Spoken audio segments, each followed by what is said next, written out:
अजूभाई महापौर झाला त्याचा सर्वात जास्त आनंद तुम्ही पत्रकारांना असेल, कारण अजूभाई सर्व पत्रकारांचा चांगला जवळचा असा मित्र असा गणला जातो. माझा लहान भाऊ जरी असला तरी गेले 35 वर्ष झाले आमच्या घरामध्ये आम्ही 3 भाऊ, कोण लहान कोण मोठं असं नाही आहे. माझे मोठे भाऊ पण आहेत. अत्यंत आनंदाने राहतो. आमची आई 91 वर्षाची, आज तिलाही आनंद झाला असेल. अजू हा एक समाजामध्ये चांगला काम करणारा, स्वतः इंजिनियर आहे. त्याला टेक्निकल माहिती चांगली आहे, प्रशासनाची माहिती चांगली आहे, कायद्याची लॉची माहिती चांगली आहे. महानगरपालिकेच्या वादामध्ये कोर्टामध्ये पण बाजू लावण्यासाठी म्हणून वकिलांबरोबर सातत्याने काम करणारी अशी ती व्यक्ती आहे. प्रशासनाचे सर्व अधिकारी आणि पदाधिकारी यांच्याशी त्यांचे चांगले संबंध आहेत. त्यामुळे ते एक चांगला महापौर म्हणून नक्की काम करेल. की गेले 35 वर्ष झाले आप्पांच्या जोडीला सातत्याने काम करणारा, सर्व अडीअडचणीमध्ये जोडीला राहणारा अशी व्यक्ती ही महापौर झाली. अनुभवी आहे, सिनियर आहे आणि त्यामुळे त्यांना आनंद आहे.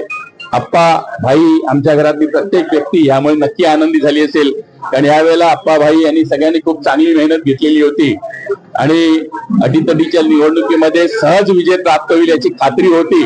साधारण 80 पर्यंत सहज सीट मिळतील अशी खात्री होती. त्याप्रमाणे ही सत्ता आलेली आहे आणि सत्तेमध्ये योग्य अशी व्यक्ती की जी प्रशासनामध्ये कारभार करताना प्रशासनावर आपला चांगला वचक ठेवून, सर्व पक्षीयाला जोडीला घेऊन, सर्व नागरिकांना जोडीला घेऊन नक्की या महानगरपालिकेची जी थांबलेली कामात ती पुढे नेईल.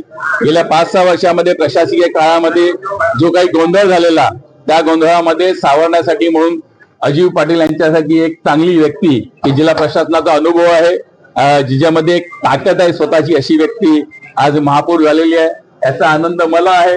मला वाटते पत्रकारांना, आपल्याला सगळ्यांना असेल. पत्रकारांना धन्यवाद देतो. आपण अजीवचे चांगले हितचिंतक आहेत आणि यानंतरच्या प्रत्येक चांगल्या कामामध्ये तुमचं सहकार्य पाहिजे. काही चुकत असेल तर तुम्ही कान उघडणी पण केली गेली पाहिजे, एवढं तुम्हाला मी सांगू इच्छितो. आपली महानगरपालिका ही एक सशक्त महानगरपालिका आहे. महाराष्ट्रातली 2 नंबरची मोठी महानगरपालिका आहे आकाराने. तिचं बजेट ही चांगलं आहे. यावर उत्पन्नाची साधनं चांगली वाढवण्यासाठी नागरिकांनी सहकार्य करायला पाहिजे आणि म्हणून तुमच्या माध्यमातून मी नागरिकांनाही सांगू इच्छितो, एक चांगल्या प्रशासनाला काम करण्यासाठी, चांगल्या बॉडीला काम करण्यासाठी, चांगल्या महापौराला काम करण्यासाठी आपलं सहकार्य असायला पाहिजे. परत एकदा सर्व नगरसेवकांना, आप्पा महानगरपालिकेचे सर्व पदाधिकारी, अधिकारी, पक्षाचे सर्व नेते मंडळी, भाई यांना धन्यवाद देतो की त्यांनी एक चांगल्या उमेदवाराची निवड केली आणि आज त्यांनाही तेवढाच आनंद असेल जेवढा मला तुम्हाला आहे. धन्यवाद.